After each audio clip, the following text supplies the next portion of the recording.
time. Throws to the back of the end zone, and it is caught for a touchdown by Holmes. And the Pittsburgh Steelers become the first franchise in history to win 6 Super Bowls. You know about life that you write your own book. He wrote a book, and he wrote it well.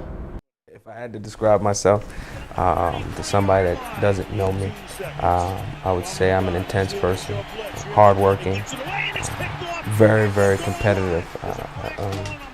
I like to think that I try to be the best at whatever it is that I do.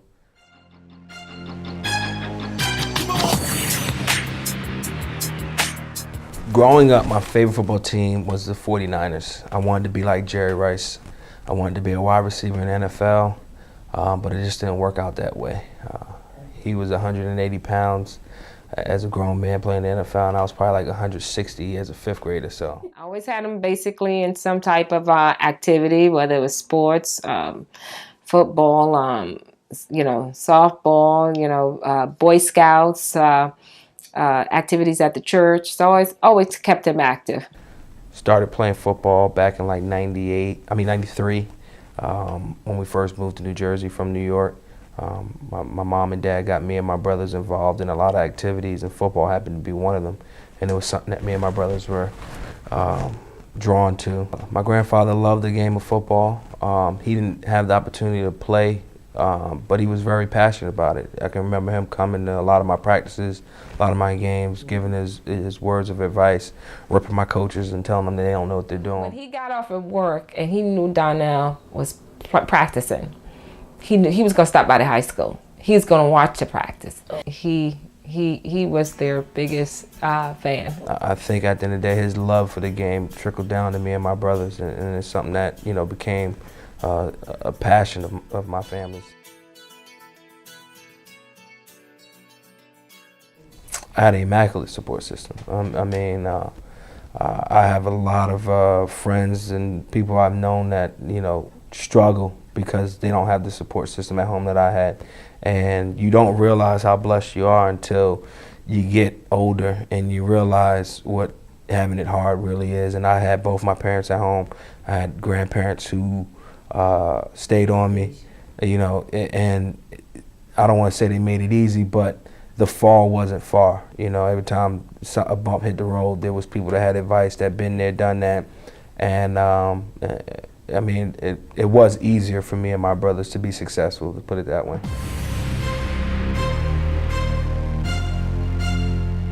I had a really good couple coaches at high school, from Tony Stewart and Carmen Miranda, and those guys, and Marcus Safi, and those guys always instilled in me belief in myself, and they never allowed me to quit on myself.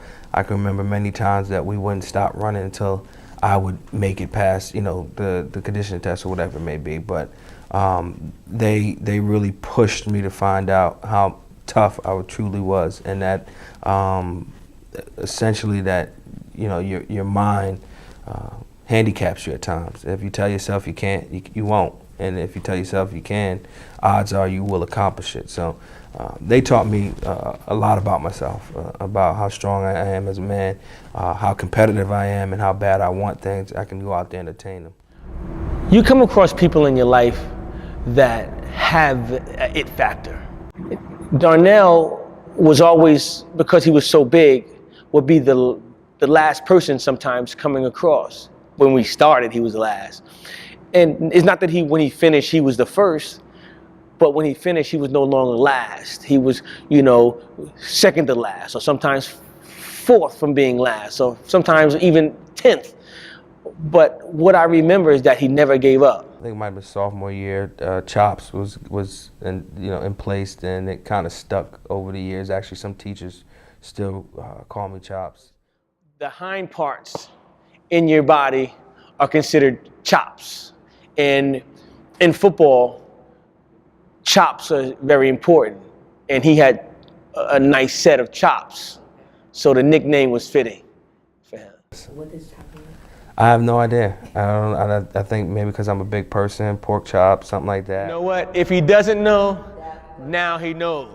I would say the struggle was off the field when I was in high school, and dealing with understanding what a student athlete truly is, and understanding that you got to be both an athlete and a student, and if you don't apply yourself in both, your dreams will be limited.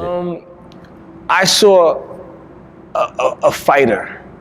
I saw a determined, driven young person.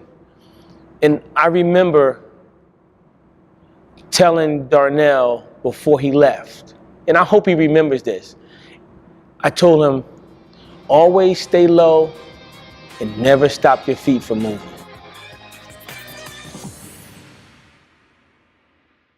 Did you see yourself in the NFL in high school?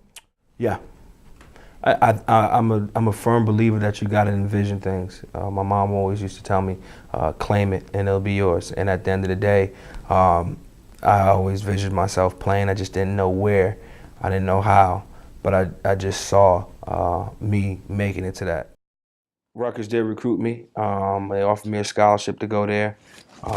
Back in 2005. I was coming out of junior college. They needed a center.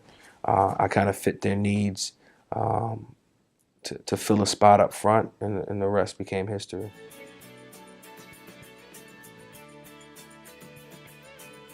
When I first graduated high school, I wanted to become an agent. I wanted to stay involved with sports as much as I possibly can, and I was very fortunate to go and play in the NFL and get to see what an agent actually does and what type of lifestyle it was, and it wasn't for me. I graduated Rutgers in 2007 with a degree in business management and labor relations. So I was projected to get drafted. I was projected coming out of Rutgers to be between the 3rd and 5th round.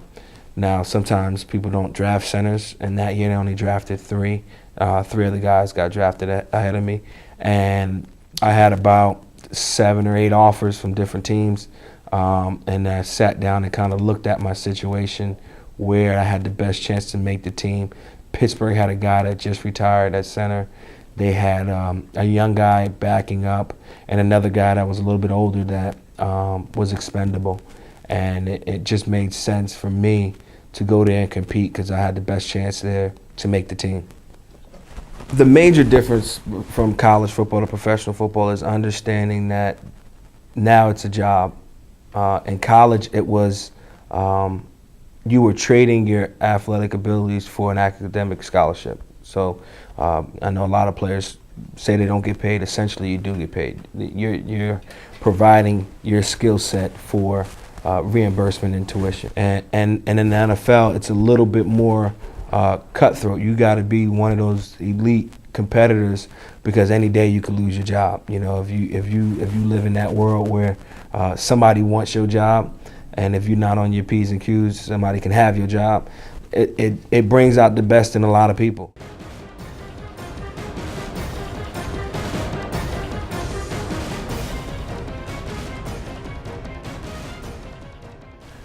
So I got hurt multiple times. My rookie year, I tore my meniscus doing training camp, which needed surgery. It wasn't a tear where they could just go and not have to operate.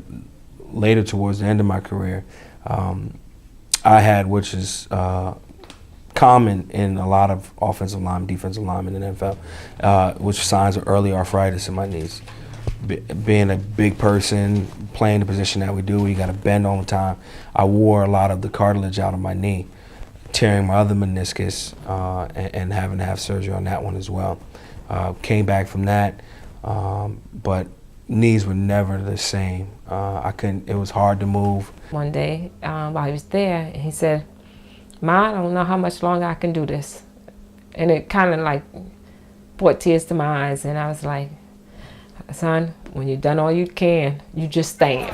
18 seconds from the gun. Steelers show blitz. Here they come. He gets it away, and it's picked off. I won a Super Bowl. Got in the locker room, and I called a bunch of coaches that I had throughout my career, and just thanked them for everything they did to help me get to the point where I was. And I know a lot of them were in shock. I just won the biggest game, but I gave them a call. Because I talked to them, I still talk to those coaches to this day. He didn't call me, he texted me. when he was in the locker room of the Super Bowl. Probably, I teared up because you never know how you affect people. And I didn't know that anything that I said really took hold. But on that day, it made a lot of sense to me that sometimes who you are goes far beyond what you know. So always treat everybody with the level of respect that you would want, because you never know whose life you're speaking into. And we met back up at the hotel. You know, it was when I said pandemonium, I mean, it was something. We got back to the hotel. We was trying to find, everybody's trying to find their child or their loved one and stuff like that. And I found him. And we was hugging and kissing and stuff. And I said, Darnell, remember years ago when you was at Hudson Valley, I told you, because he was like, we got our ring. We're gonna get our ring. We're gonna get our ring. And I said, remember years ago when you was at Hudson Valley, I told you that was not the ring. And he said, yeah, Ma, you said it. I said, I prophesied then. I'm a little bit of everybody that coached me. I take a little piece here, little piece. I'm like a giant melting pot. I enjoy it. That coach gets a kid into his program at 17 years old or 18 years old, right? For the next 4 or 5 years of his life, all he does is listen to that coach. That man has more to do with how that kid's gonna turn out as a man in those 4 years than any other person in his life, because that's all he's listening to. He's listening to the morals and the belief of a head coach or a position coach who's telling him this is what you got to do to be a man. I see myself coaching at the highest level possible, and it's a matter of time before I get there. Very thankful for the opportunity he gave me. He gave me an opportunity to do something that I wanted to do in my life, and that's what I thank him for and praise him for.